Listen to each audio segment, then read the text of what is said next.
I'm Michael Smith, Chief Information Officer of the Estee Lauder Companies and founder of the Tech Pack. The Tech Pack is a coalition of CIOs, technology leaders, and professionals committed to creating a world in which anyone with a passion for technology has the opportunity to succeed.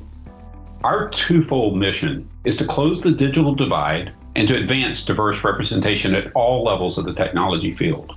I encourage you to learn more about the Tech Pack and take the pledge at our website, techpact.org. Right now, I want to welcome you to the 6th episode of our Ignite series. This series is designed to ignite a spark within every individual to remain committed to advancing inclusion, diversity, and equity.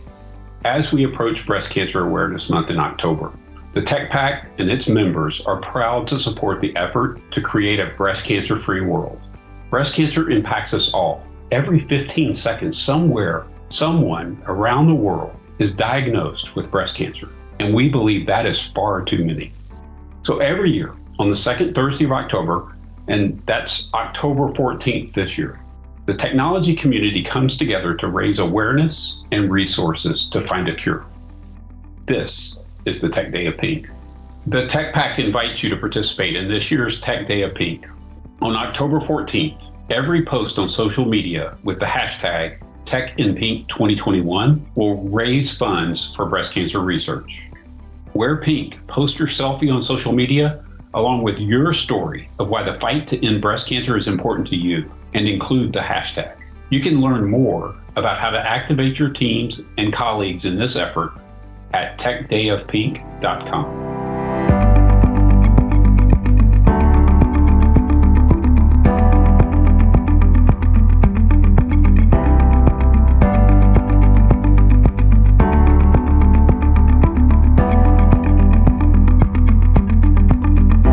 My name is Earl Newsom. I'm the CIO of Cummins. And with me, I have Niyati Tamaskar, a technical manager of new product development for Cummins.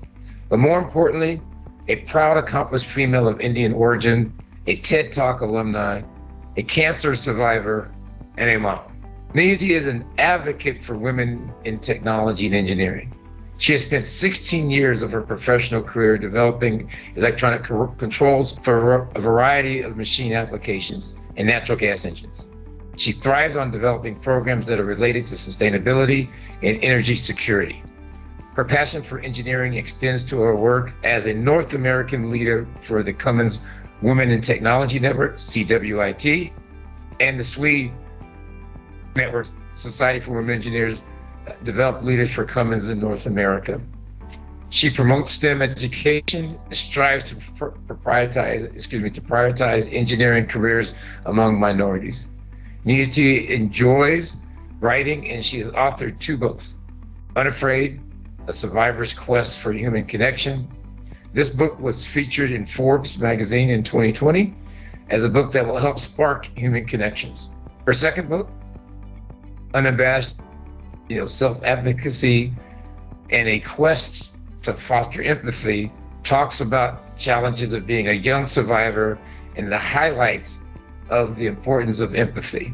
Niyati did a TED Talk, TEDx Bloomington, on cultural bias and the stigma associated with cancer, which has been shared on many media platforms. So Niyati, welcome to our Ignite session. Let me start with a few questions. First, what were the challenges you faced when it came to your cancer treatment? Thank you for having me, Earl.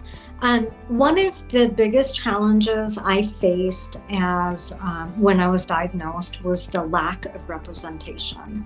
I was 34 years old when I was diagnosed with breast cancer.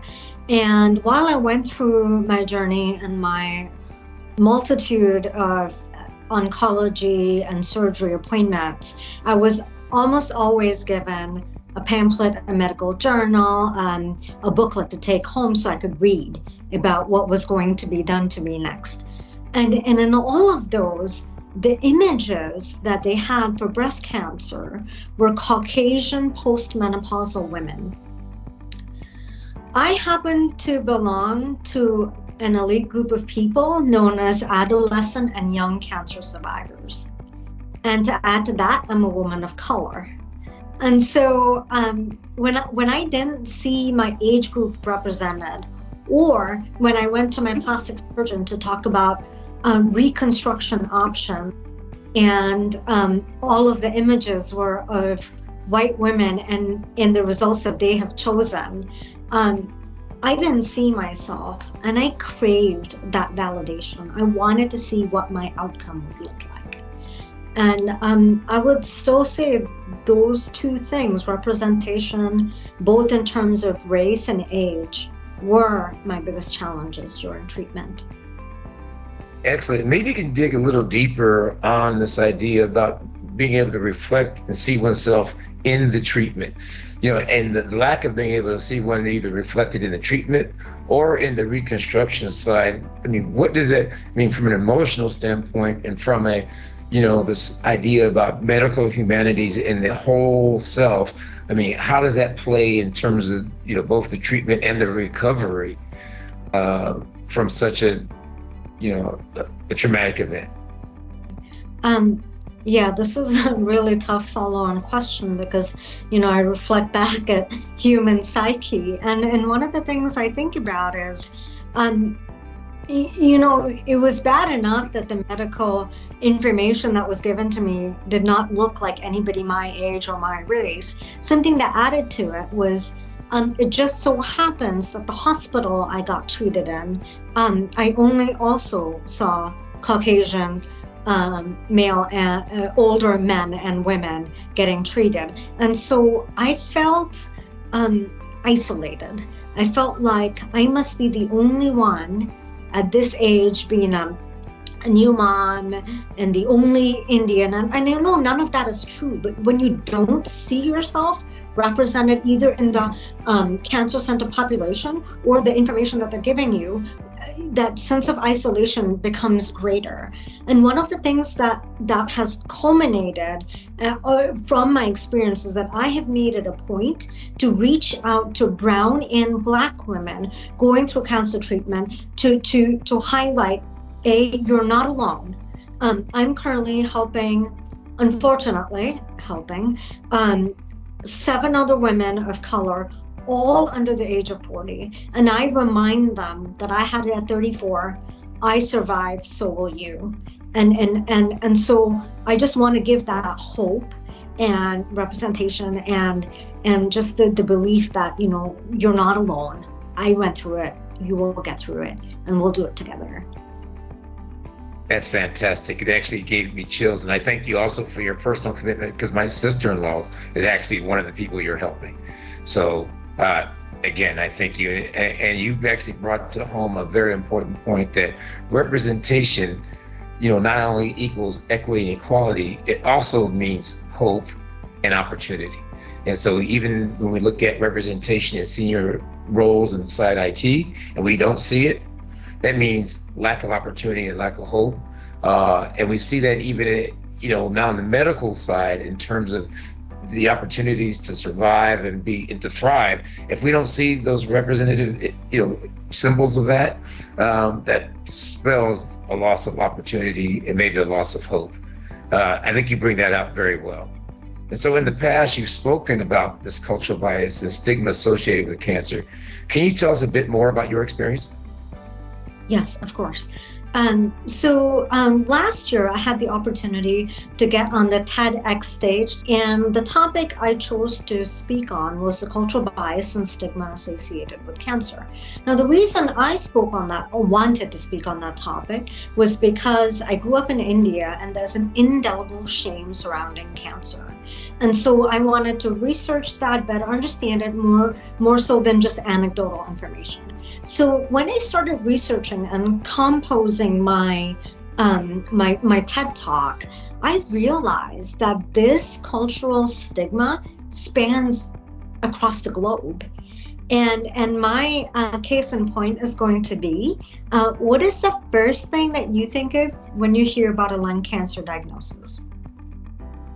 Exactly. I'm not going to say smoking, but exactly. And so when I realized that it spans across cultures at varying degrees, I knew that as a society, we need to come together and destigmatize cancer.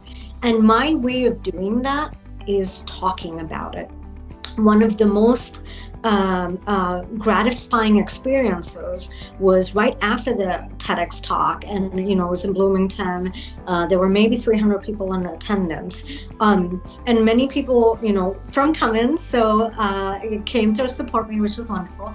But a lot of the people that didn't know me, that approached me and thanked me for my talk, were Black African American people, and they said, oh, my mother went through this and she couldn't tell anyone. Oh, this one went through that. And so I realized I was wrong in thinking this is unique to India. It's everywhere in varying degrees, and that's why we need to come together, talk about it, and destigmatize cancer. We need to get rid of that victim blaming mentality. And why I say that is because as humans, we like to internalize and reason. If I don't smoke, I won't get cancer. If I eat superfoods, healthy foods, turn vegan, do all these things, I won't get cancer. Unfortunately, disease does not work that way. It's an equal opportunity killer. And so you might do all of the things that you think are right and still be diagnosed with something this awful. And that's why I want to stop that culture of victim blaming. We need to destigmatize cancer. Fantastic. And I think as you talk about how do we destigmatize things, and my sister again has gone through this, and this notion that you start blaming yourself, you don't want to, because also the physical changes don't help with the idea of not blaming yourself. And so that's a fantastic thing. And we need to just destigmatize the condition of human beings, whether it's somebody who's a victim of cancer, somebody who happened to be born in a certain ethnic race, etc. These things, how we identify and how we assume that this level of identity, you have some sort of cause and effect relationship with what you are identified with when you were just born that way. And so, we ought to really be reflecting on things that are just more cultural related or character related versus things that you're born with. Fantastic. And I love that idea. So as you think about, your journey, and what are some of the things that help you, throughout your journey in battling and beating cancer? So the two things I can think of was technology and talking. I'm going to elaborate on the easy bit, which is technology, right? I'm a controls engineer by trade. I'm comfortable with technology, and the one basic thing that I turned to, it wasn't coding, it wasn't software engineering, it wasn't hardware schematics, but the one thing that I turned to was Excel spreadsheets. And I would like to say I excelled my way through the treatment. That's a terrible pun, but what I'm trying to say is that I was losing control and my sense of self. And so I put everything on a spreadsheet that I think I knew about and that I could somehow control. It's just a semblance of control. It's not, everything's still out of your hands. But I would write down dates of when I have to have biopsies, when I have to have PET scans, CT scans, MRIs, when would chemo start, how long would it last, when would I have surgery, when would radiation start.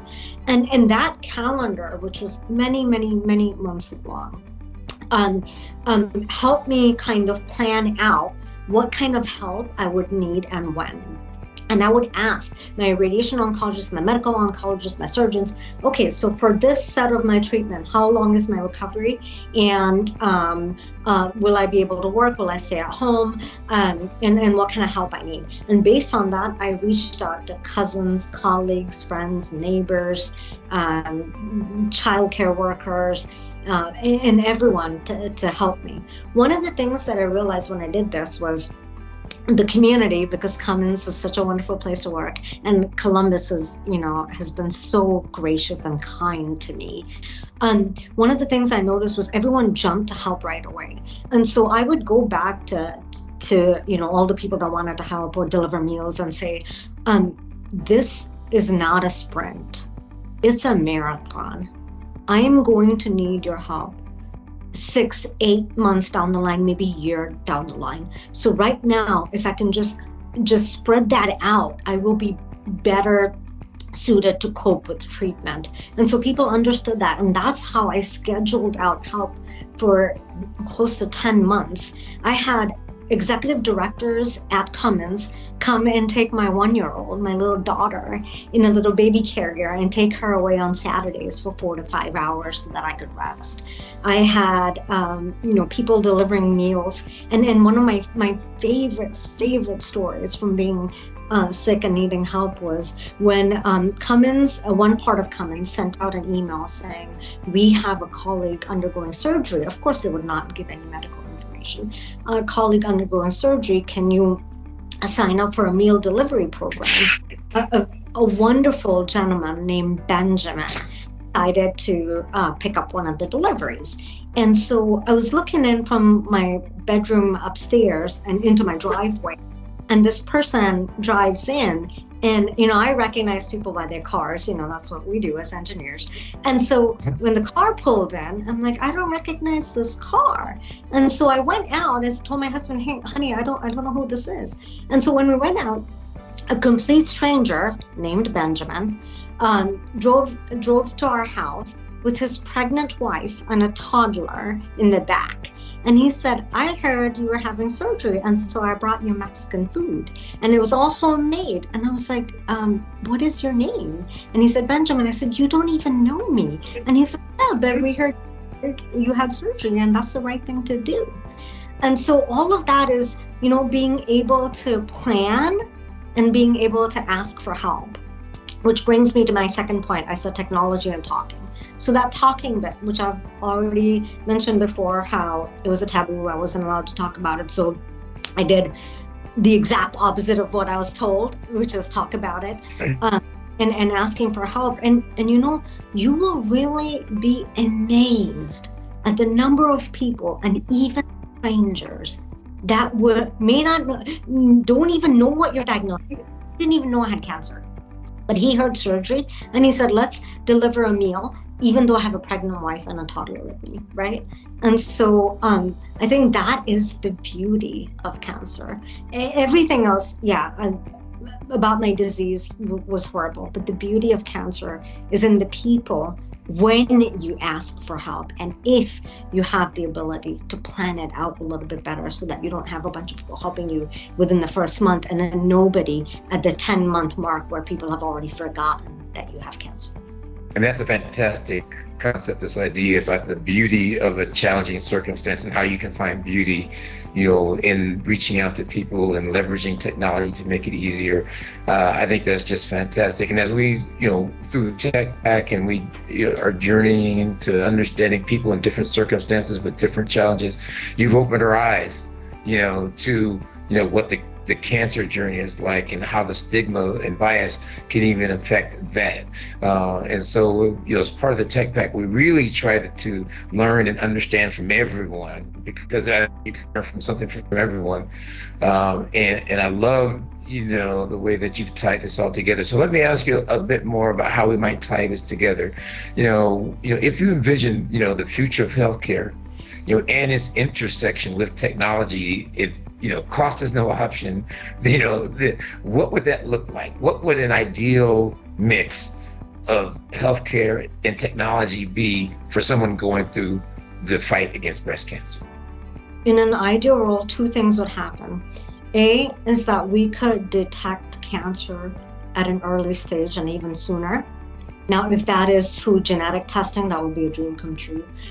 Through just your mammograms, but detecting it early, through avoiding unnecessary biopsies, but doing biopsies when something is suspicious. And the reason I bring these two things up is when I reported my lump to my OBGYN's office, the nurse's instinct was to remind me that I'm a breastfeeding mother, and that's why it's most likely a plugged duct. And so I said, what do we do with some antibiotics and mastitis, or like, how do we get through this?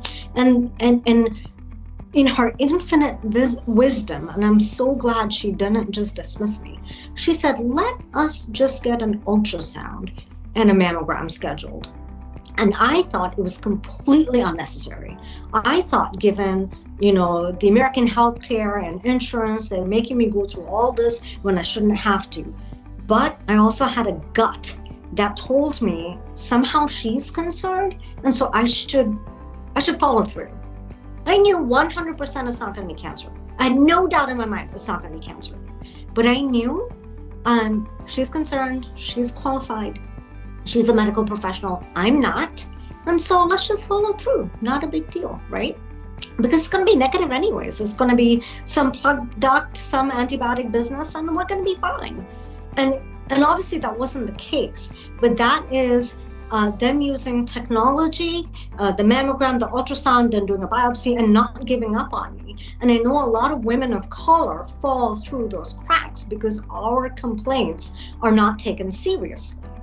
I just happen to be on the advantageous positive end of all of this. And I just want to put it out there. This may or may not be the reason why they believe me, but my OBGYN is a Black male. And so when I complained something was wrong, he took me seriously and told the nurse to go do due diligence and do everything she can. Something else that I think, again, my hopes for the future is right now we still don't have a cure for cancer, and everyone knows that. You get treatment and you go into remission. There is no cure, right? If you're hopeful like I am, I want to say I want to be in permanent remission, right? But that too is not a guarantee, and no one will give you that in writing. So what I'm hoping in terms of technology and cancer care in the future is that we figure out immunotherapy. We figure out, just the way we did for COVID and mRNA, where we train the immune system to find the bad guys and defeat them.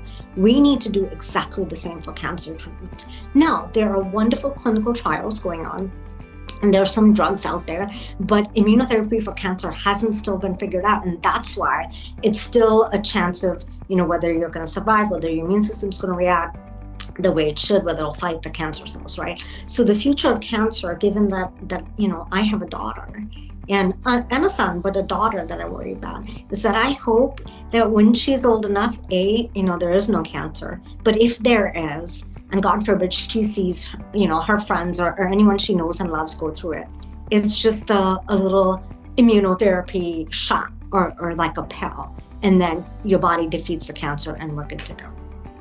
Fantastic. And you've given our audience a challenge there. For those of us that work in the healthcare sector and can bring technology to bear, what a great challenge to envision a future that you take a pill and it defeats the bad guys. I love it. So one last question for you. If you had one lesson, that you wanted to share with our audience, what would that be? I think the one lesson I would like to talk about that actually is not just related to cancer. I would say it's related to anything that is considered a taboo. So let's think about it. You have miscarriages, divorce, sexual orientation, infertility, mental illness, right?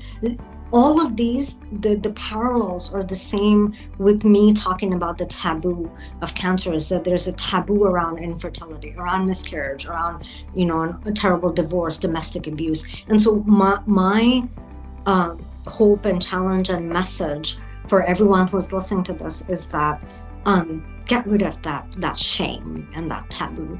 Talk about it, because when you do, for example, when a woman talks about infertility, she is gathering her tribe together of other women that are facing the same thing but can't talk about it because it's so shameful. And we need to get rid of those notions. And the way you do it is that you take whatever stigma that has been conditioned into you or society's told you, and you believe, I must not talk about this, and go and do the exact opposite. Talk about it.